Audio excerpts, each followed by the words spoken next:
ప్రేమ్ నగర్ సినిమాలో అక్కినేని నాగేశ్వరరావు ఏమంటారంటే, చెడిపోయిన వాళ్లని చేరదీశానే తప్ప నేనెవర్నీ చెడగొట్టలేదు అని. ప్రస్తుతం జనసేన అధినేత పవన్ కళ్యాణ్ పరిస్థితి కూడా అలాగే ఉంది. రాజకీయాల్లో ఆయన ఇంతవరకు ఎవర్నీ చెడగొట్టకపోయినప్పటికీ చెడిపోయిన వాళ్లని మాత్రం చేరదీస్తున్నారు.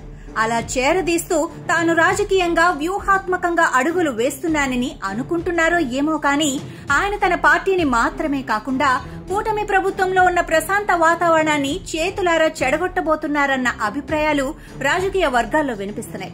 ప్రస్తుతం వైసీపీ అవసాన దశలో ఉంది.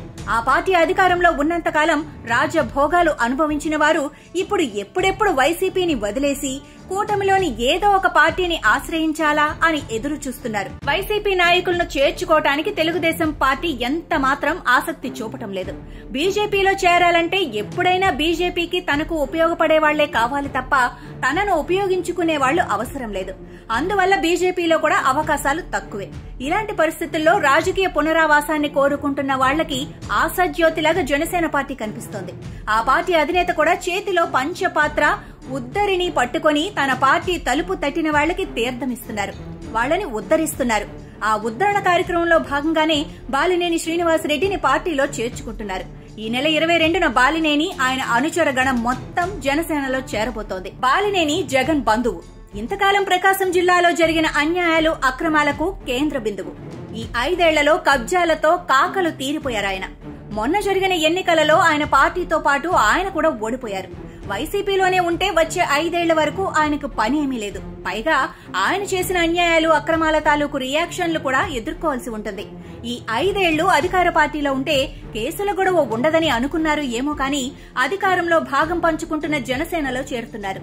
ఇలాంటి నాయకులను చేర్చుకోవటం వల్ల టీడీపీ జనసేన పార్టీల మధ్య దూరం పెరిగే ప్రమాదం ఉందని రాజకీయ పరిశీలకులు అంటున్నారు.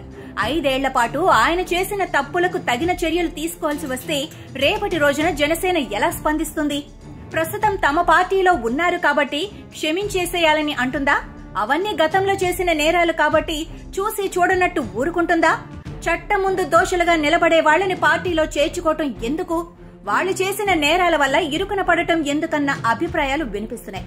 బాలినేని శ్రీనివాసరెడ్డి జనసేనలో చేరటం అనే విషయాన్ని ఒక కోవర్ట్ ఆపరేషన్ గా కొంతమంది అభివర్ణిస్తున్నారు. ఒక పథకం ప్రకారమే శ్రీనివాసరెడ్డిని జగన్ జనసేనకు పంపించారని అంటున్నారు. కీలక సమయంలో శ్రీనివాసరెడ్డి కూటమిలో ఉన్న ఐకమత్యాన్ని దెబ్బతీసేలా, కూటమి ఆత్మస్థైర్యాన్ని దెబ్బ కొట్టేలా వ్యవహరించే ప్రమాదం లేకపోలేదని అంటున్నారు. మరి ఇన్ని మైనస్లున్న బాలినేని శ్రీనివాసరెడ్డిని పవన్ కళ్యాణ్ ఎందుకు చేరదీస్తున్నారో మరి వాళ్లకే తెలియాలి.